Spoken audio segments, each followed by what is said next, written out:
The perfect find. When Emily stepped into the dimly lit antique shop on the outskirts of town, she wasn't looking for anything in particular. The air smelled of old wood and dust, shelves stacked with forgotten relics of the past. But among the worn furniture and faded trinkets, something caught her eye. A beautiful wooden table. It stood in the center of the shop, polished to perfection. The wood was dark mahogany, intricately carved with swirling patterns that seemed to move if you stared too long. The legs were twisted into ornate spirals, and the surface shone despite its obvious age. It felt alive. "Ah, you have good taste," the shopkeeper murmured from behind the counter. An old man with sunken eyes and fingers yellowed from time. "This piece is special." Emily smiled, running her fingers along the smooth surface. "How much?" The shopkeeper hesitated. "I must warn you, I'll take it." The first night. Emily set up the table in her dining room, admiring how it became the centerpiece of her home. Everything about it was perfect. The way the light reflected off its surface, how it made the whole space feel richer, grander. That night she slept soundly. But at exactly 3:12 a.m., a soft scraping sound echoed through her apartment, like fingernails dragging against wood. Emily stirred but didn't wake fully. In her half-conscious state, she thought she heard something else. A whisper. "You shouldn't have taken me." The second night. The next morning she dismissed it as a dream. But as she sat at the table drinking her coffee, she noticed something odd. The table felt warmer than it should, like it had been touched or used. That night the scraping sound returned, louder this time. Emily jolted awake, her heart pounding. The noise was coming from the dining room. She grabbed her phone and crept toward the source. As she stepped closer, the air grew thick, suffocating.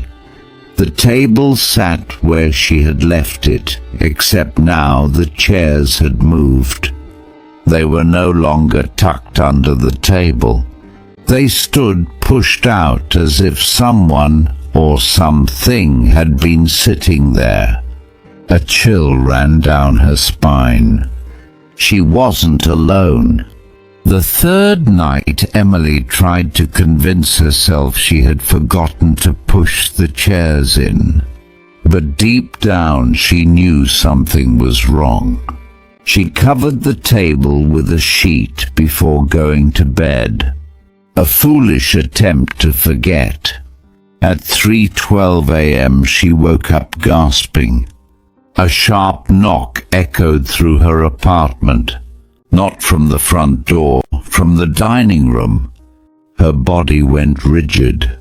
The knocking continued, rhythmic, deliberate. Knock, knock, knock. Shaking, she forced herself to look. The sheet covering the table was gone, and carved into the polished wood was a single word: mine. The haunting escalates. By the fourth night, the whispers grew louder. They spoke her name, Her lights flickered. Shadows stretched in unnatural ways. Every time she looked away, she swore the carvings on the table changed. By the fifth night, she could barely function. Her co-workers noticed her exhaustion, but how could she explain? How could she tell them that her furniture was alive? Desperate, she searched online for any history on the table. Nothing. Then she remembered the shopkeeper. The warning. Emily stormed back into the antique shop, her hands trembling. The bell above the door jingled weakly. The shopkeeper was already waiting. "I told you," he said softly.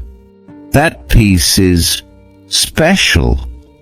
Emily slammed a photo of the table onto the counter. "What the hell is happening to me?" The old man sighed, running a hand through his thinning hair.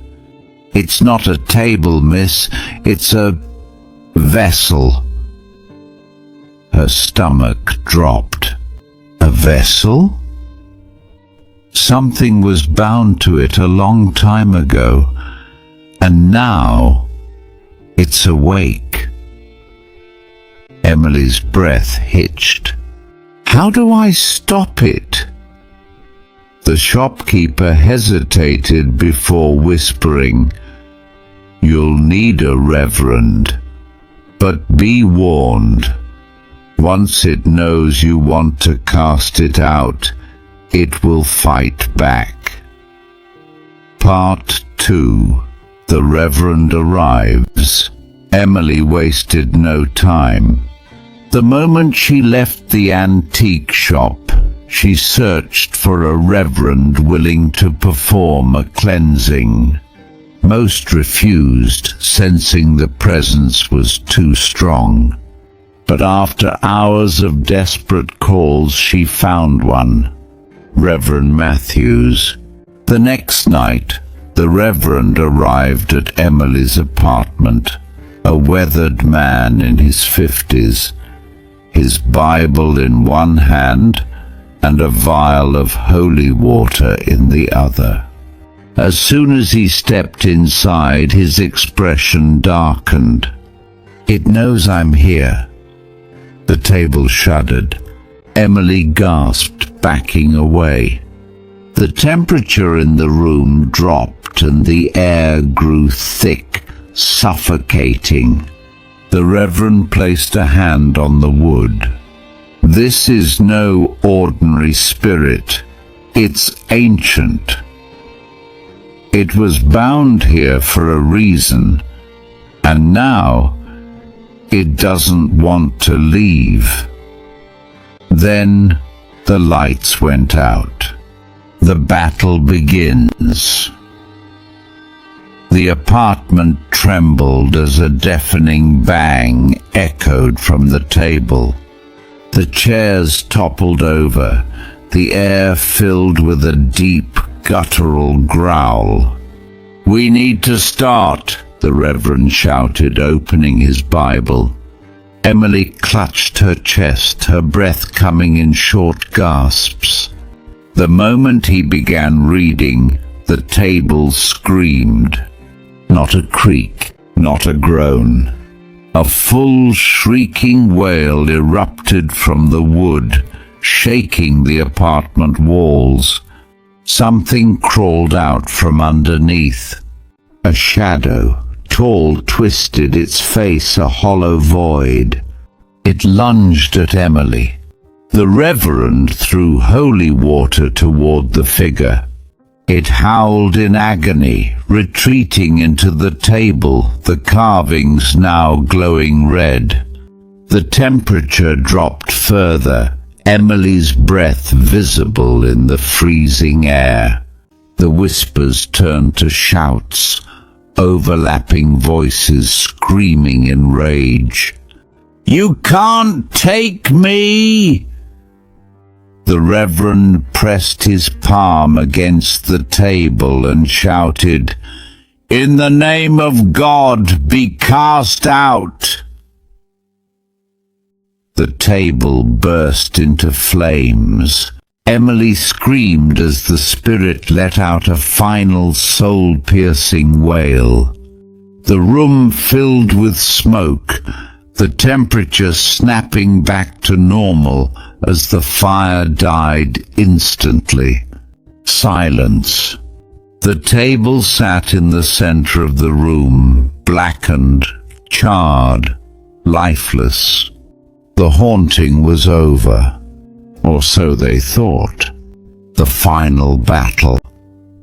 The air exploded with movement. The chairs around the table flew across the room, crashing into the walls. The floorboards groaned as if something underneath the table was trying to claw its way out.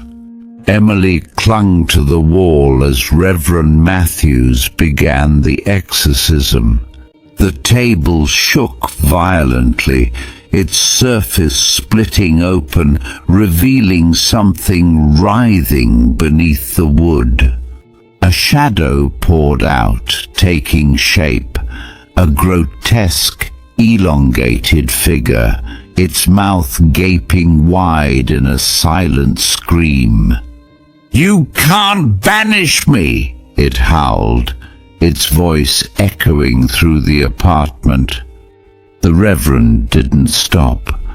He splashed holy water onto the table, causing the spirit to shriek in agony. Smoke curled from the wood, filling the air with the acrid stench of burning flesh. The spirit lunged at Emily. She screamed as it wrapped around her, ice-cold and suffocating. "Emily!" the Reverend yelled. "You must reject it.